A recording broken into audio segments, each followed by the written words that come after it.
Hello and welcome back to Bosco Verde, where we are playing Foundation.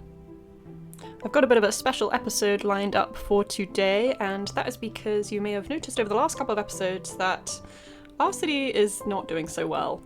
As the city has grown, I've struggled to keep up with the needs of all the citizens, and so we are suffering kind of big population loss and food shortages, and that's causing a lot of the buildings to shut down or stop working, so then a lot of our supply chains are getting broken.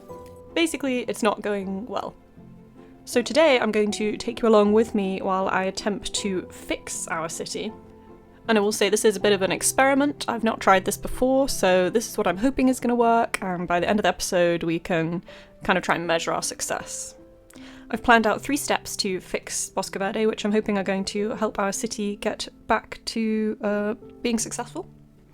And the first step is to essentially let the exodus happen. So people are leaving, and what I want to happen is I want to reach a kind of population equilibrium. How much population can the city actually support right now?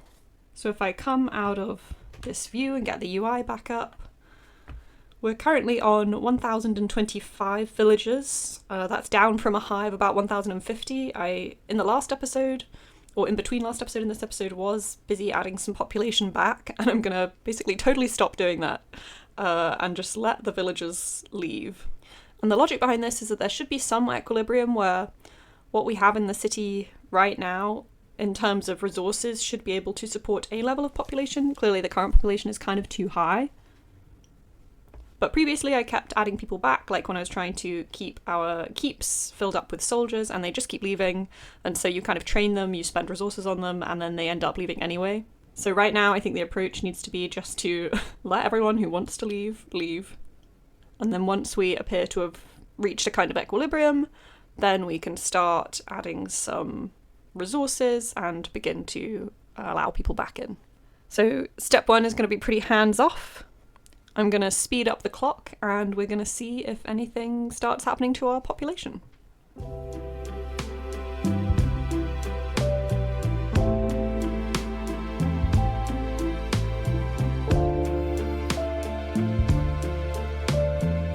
So also as part of this, I want to ensure that we are not importing any of our food needs, because rustic food and refined food are our 2 biggest needs that we're not quite managing to fulfill for people. So right now I'm kind of having a basic rule that if we can't produce it ourselves in terms of food, then we can't really afford to import it, because especially the refined food is massively expensive to import. So I would really like to try and get us to a place where we can kind of cover that need by ourselves, or at least with just a little import top up every now and then.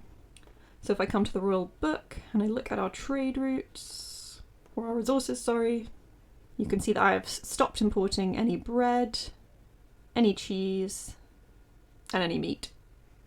And that is currently doing good things for our balance, and actually right now it's not had too much of an effect on happiness. Happiness has actually increased since I started the episode. I am still exporting a bunch of things that we don't need so much of, so like wax and candles, especially these luxury goods where I have no citizens in my village right now, so I can really just make money from exporting all of those. In the long run, I will need to keep a few luxury goods just to support my citizens' need for them, but we won't need that many anyway, so I think it's fine to be exporting most of those for now.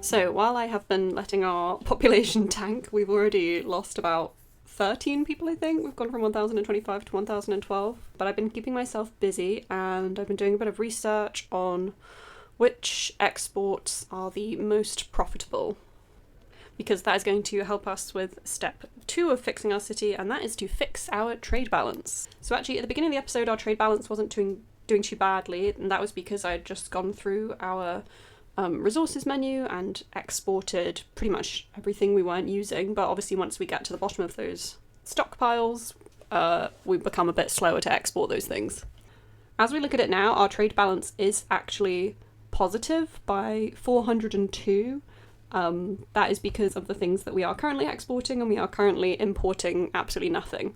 However, that is not sustainable. We definitely need to import things, and so therefore I need a strong export industry in order to support those imports. So going forward, the things I want to be relying on exporting are, first of all, a few different raw materials. So some of the ores that we're extracting, so gold ore that we're extracting here and somewhere else is pretty good. It sells for quite a lot of money. Quartz is also very good, which we are extracting here, and it's in fact better to export quartz than it is to turn it into glass and then export the glass, so we're gonna stop selling any glass at all. So aside from raw materials, one thing we have loads of on this map is stone, and I want to be turning more of that into polished stone so that we can export the polished stone. The reason for that is we actually can't sell the raw material stone, which is a bit of a shame, so we have to turn it into polished stone in order to be able to export it. We do only get 3 gold coins per piece of polished stone, but because we can't export stone itself, this is still going to be more efficient. So I built a new little stonemason's hut around here near to this stone deposit, which is constantly full, and I'm going to deck it out with a whole bunch of extensions so we can employ loads of people here.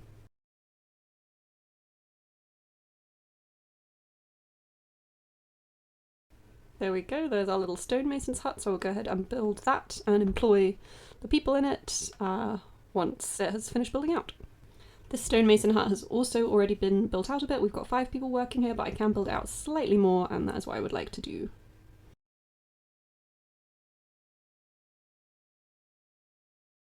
There we go ahead and build those. And our final stonemason's hut is over here, which again has already been built out a fair bit, but I would like to build out as fully as possible, so I will do that now.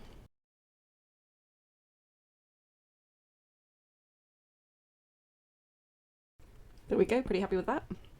You can really see the food shortages when you come down and zoom in on our markets. Right now we are managing to be stocked full of fish, I think, but literally everything else is sold out, so anyone who's trying to buy their refined food from this market is going to be unhappy and they're going to be leaving. And then the final thing that looks to be really profitable to export is actually meat, which is good news for us because we've got quite a lot of boar on this map, but it seems we could actually make money even just by importing boar, turning it into meat, and then exporting the meat. I've got loads of butchers down on the map already, and I'm going to come to the royal book and look at our resources, and I'm going to not import meat because it's very expensive, but I am going to start pretty much importing as much boar as we are allowed to. Now our trade balance, or our overall coins balance, is still looking bad, even though our trade balance is at about 400. We do really need to keep that in the positive to try and keep the overall balance in the positive. So this is not going to help that situation, but I think it is a necessary change that needs to be made. So I'm going to go ahead and do it anyway, and if it causes some people to leave due to unhappiness, then that's okay at this point. So I'll come over here and click import for boar, and I'm going to set it pretty high. Let's start by importing. We've already got 450 in the tank, as you might say. So let's see what happens if we try to import boar up to 1,000. And we're definitely going to need some places to store that boar, so I'm just going to make sure that there's enough space for it in our various granaries that are dotted around the map.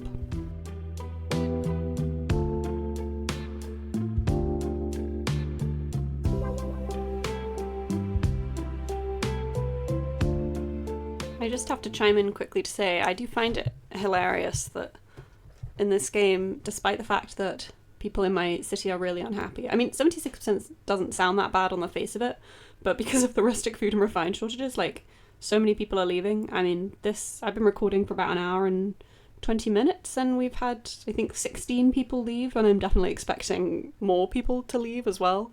But somehow, immigration is still high.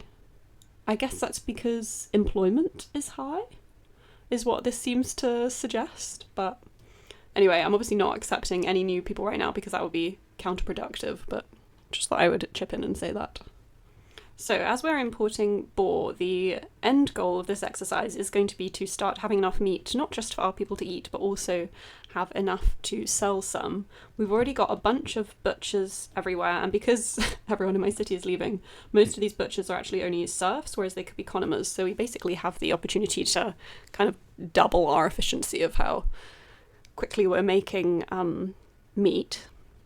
And because of that, I'm going to keep the hunters' huts around. But as you can see, I've got up on screen our budget. I'm wondering if there is also room for us to get rid of our wheat farms and start importing wheat instead, because that is using an awful lot of people in our wheat farms. If I come over to buildings, you can see we've got, I mean, I don't know, I can't count all of this, but this has got to be like 40 or 50 farmers just farming wheat. So that's a lot of people who we're feeding, where hopefully we could just be importing wheat and using those people to do a slightly more efficient job, even like collecting boar or being a butcher.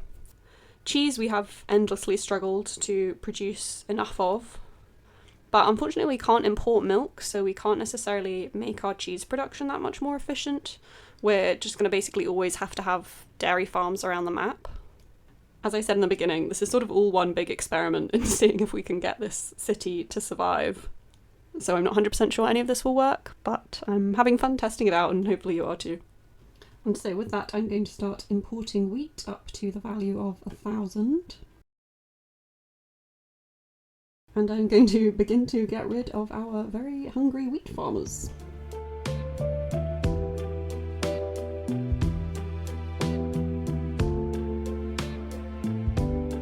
And so with that, I'm also going to be able to oust about 26 villagers, because I do not need those guys hanging around. So I'm going to go ahead and use the mandate oust to get them out of here. And it looks like that's going to take 7 days to enact itself. So let's go ahead and wait for those 7 days to go by and see what happens. And I was going to say, one thing I mustn't forget to do while I'm doing this is to have enough space to store all the wheat that we're wanting to import. But it looks like we've already got quite a lot of spare space in one granary here and also another granary here, so I don't think that's going to be a problem. Okay, so I've just gone through and actually made all of those farmers unemployed on this villagers tab in the royal book, and now I'm going to have another go at doing that mandate and see if that works. Now let's see if we can oust our unemployed villagers. Oh good, yes, so we've gone down all the way to a population of 984.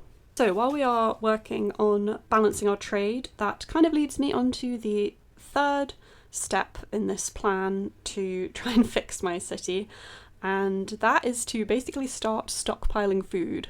So the habit we were getting into was sort of like the city would reach an equilibrium, then I'd start a new project which I needed a bunch of people for, I would add 10, 20, 30 villagers to the city, and wasn't necessarily building out the like food production lines or increasing the food imports, whatever was relevant, enough to account for those extra people. So going forward, I just want to make sure we've got a bit of a buffer of all of our key food sources. So that's going to be fish, and then all of our refined foods, so cheese, bread, and meat. And so this is also going to help me monitor when we need to start upping the food production. So I want to essentially be trying to have a minimum of about 1,000, if we have roughly 1,000 population, a minimum of 1,000 of each of these types of food in stock at any time, so that when we increase our population, we don't end up in a kind of spiral as we have now. So with that, I'm going to start trying to fix our food production lines and see if we can store as much as possible. As part of this, I've been transferring all our markets over to only sell fish as rustic food, and we're only using our berries in order to produce berry brew in our breweries, which we're getting along with just fine. So I'm also going to be able to hopefully decrease the number of forages that we have and I guess claw a few people back or expel a few people in order that they're also not going to be demanding as much of the food. So I'm going to go ahead and get rid of any of the more inefficient foraging huts that we have. So I'm going to be looking at the distance from the workplace that the foragers live, and if they live very far away, I'm probably going to be getting rid of the hut.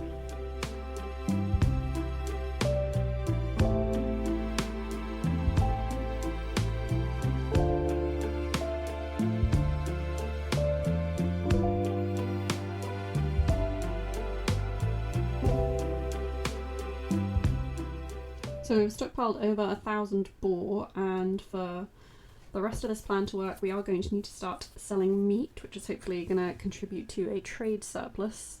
We haven't really managed to stockpile meat yet. I'm too nervous to promote our butchers from serf to commoner because I think they'll immediately leave, because I think our population is probably still a bit too high. We're still not really able to support a population of kind of 980. But I would like to start selling some meat so that that boar is making us some money. So I'll put this all the way down to 200, I think. And it seems important to do this early on because we are going to need our meat supplies to be able to survive being exported as well as consumed in our own city. So let's see how we get on with that. I would also like to build another little stonemason's hut because I'm trying to accrue our polished stone up to 700 so that we can improve the middle trade route here, because that is who we are purchasing our wheat from, and we're looking at a bit of a bottleneck right now with our wheat. We can only, I think, import 350 every 30 days. So we are going to need to accrue that polished stone if we want to be able to upgrade that trade route.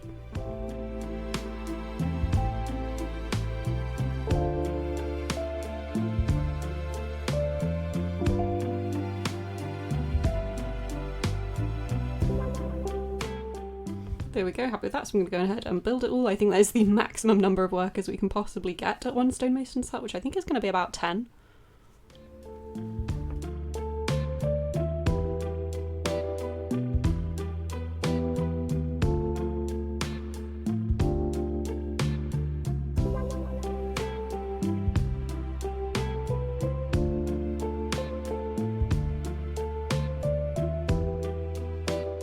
So the stonemason's hut is beginning to be built out, so let's go ahead and make sure that we are keeping it employed.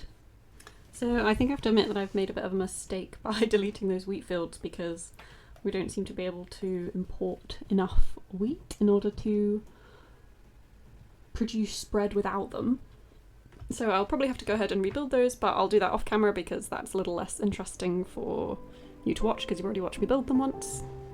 So I will leave this episode here. We have not quite managed to totally fix our city. As I said at the beginning, this is all kind of a bit of an experiment, so let's keep trying next episode, and hopefully we'll be able to get back to building our castle as quickly as possible, which is the next thing I would like to work on.